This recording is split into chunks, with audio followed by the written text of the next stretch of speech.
Hello friends, તો સ્વાગત છે તમારું સ્વાદની સફરમાં।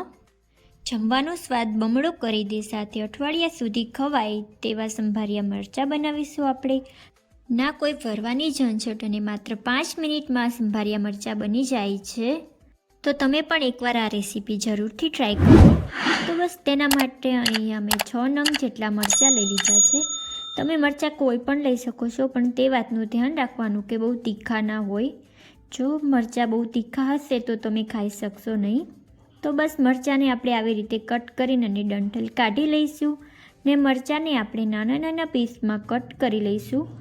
જો મરચાં તમને બહુ તીખા લાગતા હોય તો તમે તેને અંદરની નસો અને બિયા કાઢી શકો છો। જો તમને મારી રેસિપીઝ જોવી ગમતી હોય તો ચેનલને લાઇક કરો, શેર કરો અને સબસ્ક્રાઈબ કરવાનું ભૂલતા નહીં। બાજુમાં આપેલ બેલ આઇકન દબાવો જેથી વિડીયોની નોટિફિકેશન સૌથી પહેલાં મળે। તો બસ મેં અહીંયા બધા જ મરચાં કટ કરી લીધા છે। એક પેન લઈશું અને તેમાં આપણે 2 ચમચી જેટલા સિંગદાણા નાખીશું। આ સિંગદાણાને આપણે 2 મિનિટ માટે શેકીશું। જો શેકેલા સિંગદાણા તમે નાખો છો તો તેનાથી મરચાંમાં સ્વાદ ખૂબ સરસ આવે છે। આ સિંગદાણાને આપણે 5 મિનિટ માટે ઠંડા થવા દઈશું।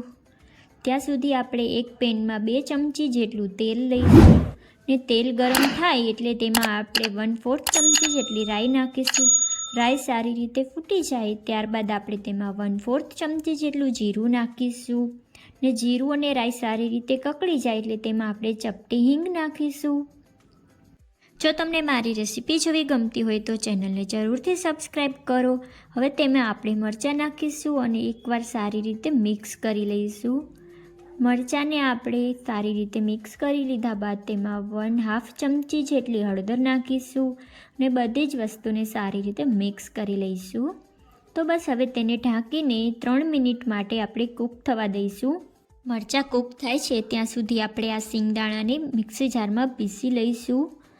તો તમે જોઈ શકો છો કે આપણા સિંગદાણા એકદમ કરકરા એવા પીસાઈ ગયા છે।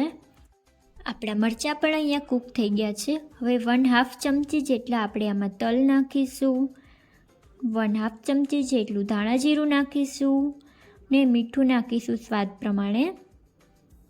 તેમાં આપણે 1/2 ચમચી ખાંડ નાખીશું, સિંગદાણા 2 ચમચી જે આપણે ક્રશ કરેલા હતા તે નાખીશું, 3 ચમચી જેટલો ચણાનો લોટ નાખીશું। ચણાના લોટથી ખૂબ સરસ સ્વાદ આવે છે મરચાંમાં। 2 ચમચી જેટલો આપણે આમાં લીંબુનો રસ નાખીશું। લીંબુનો રસ નાખવાથી આપણા મરચાંની શેલ્ફ લાઈફ વધુ બને છે અને આપણે 1 વીક સુધી તેને ફ્રીજમાં સ્ટોર કરી શકીએ છીએ।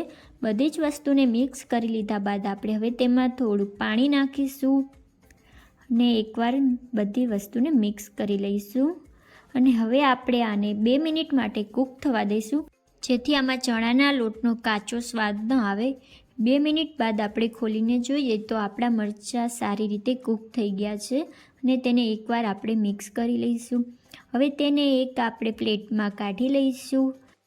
આ સંભારિયા મરચાં તમે રોટલી, થેપલા અને દાળ ભાત સાથે ખાઈ શકો છો। જો તમને મારી રેસિપીઝ જોવી ગમતી હોય તો ચેનલને લાઇક કરો, શેર કરો અને સબસ્ક્રાઈબ કરવાનું ભૂલતા નહીં। બાજુમાં આપેલ બેલ આઇકન દબાવો જેથી વિડીયોની નોટિફિકેશન સૌથી પહેલાં મળે।